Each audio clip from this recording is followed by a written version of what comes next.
Hey Ian, how's it going this morning? Good. How are you, Oh, lady? I'm great. I'm great. Coming at you from Toronto. You've got tons of fans here in Canada. I've been going back and forth to Toronto for the last 16 months of my life. I love that city. Um, we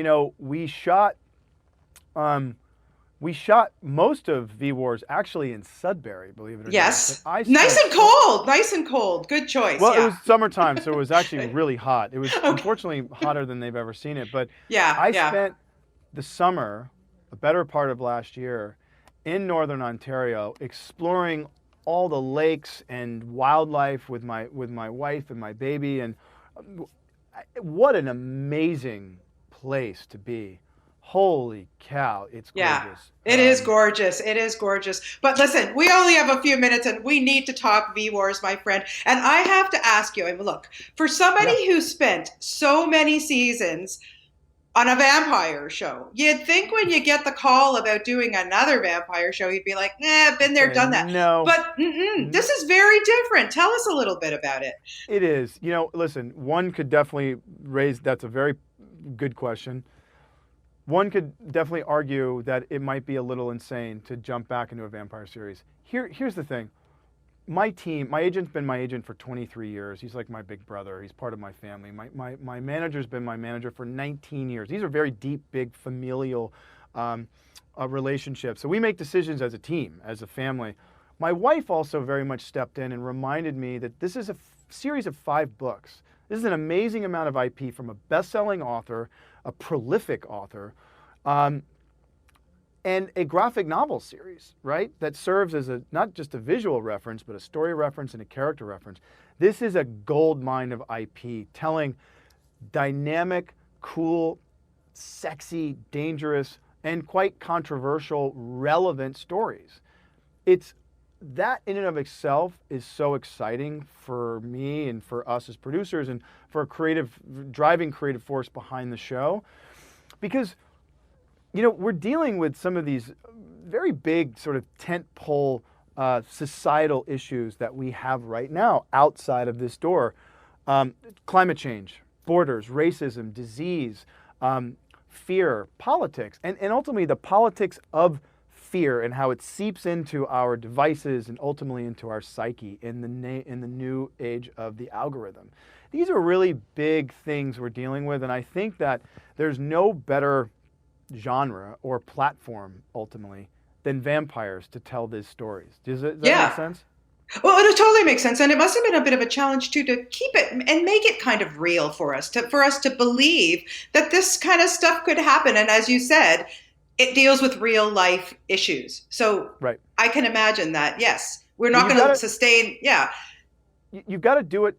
One thing I learned, and not one thing I learned, one thing we were hell bent on making sure we did was listen. This isn't a 10 or 12 or $15 million Game of Thrones episode. This is a grounded vampire show. So the way you find that is you've got to do it through grounded performance. If you don't believe what these characters are saying on screen, then we're dead in the water. And that's what we spent so much time was nurturing these relationships and the performances and bringing them way down to a grounded nature that is profound, that you feel, right? Because at the end of the day, you can have all the creatures in the world, but if you don't believe those creatures, the plight of those creatures and those characters, then it doesn't matter. We also spent months with our amazing digital team, actually in Toronto, so talented. We had a team of 80 people working for 6 months, or 16 hours a day. It was insane. But building these creatures to be scary, right? This is a genetic mutation that is going to take over the world. Now, mind you, there are going to be some pretty sexy vampires in this show, but oh, come on. We have to have sexy vampires. Come you on, really. you have Ian, to. really. Yeah, exactly. You have to. But these creatures are scary. And if you were in a room with these people, well, first of all, you probably wouldn't make it out, but you would run for your life. And that's also too, we get to mix genres, right? We get to mix sort of the horror genre as well. And that is also very exciting. So we get to really sort of play. We have a lot of leeway. The one thing we didn't have leeway in is the episodes. So listen, season 1 of shows are tough. because you're trying to find the characters, your footing, you're trying to find the look of the show, the feel of the show, the pace of the show, and also too in a network format. As a producer and a storyteller, we would have had a much longer runway, right? 22 episodes, 18 episodes, but this was 10. So it's a very condensed form of telling the story, and it just barely scratches the surface. So it just sets up the world. So that's why we're so excited to get into this season 2 and blow the lid off of this story, right? This is a global story telling relevant, socially relevant, hard-hitting themes, but interwoven into this sort of amazing genre. And that's what's Well, really the exciting. Yeah, it's the beauty of Netflix, my friend. We hopefully will see you, streaming forever and ever. Like I said, I could talk to you for hours. Yeah, I have you so much, rock, man. Thank honestly, you. and I am such a big fan from way back from Lost. Never missed an episode of that show. So, listen, congratulations to you. Thank you for bringing your production to Canada, to Toronto. We love Thank you. you. We'll look forward to seeing you back. And best of luck with this. And I know we're going to see Nikki in there too. Yeah, And just she best of luck crushed with it. everything. So much Oh, I'm love to sure she you did. all in Canada, and thank you for the love and kindness to me and my family and my show. Mwah. Thank you, Canada.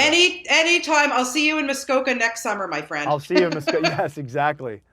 Okay. Have a great day, and thanks for your time, Ian.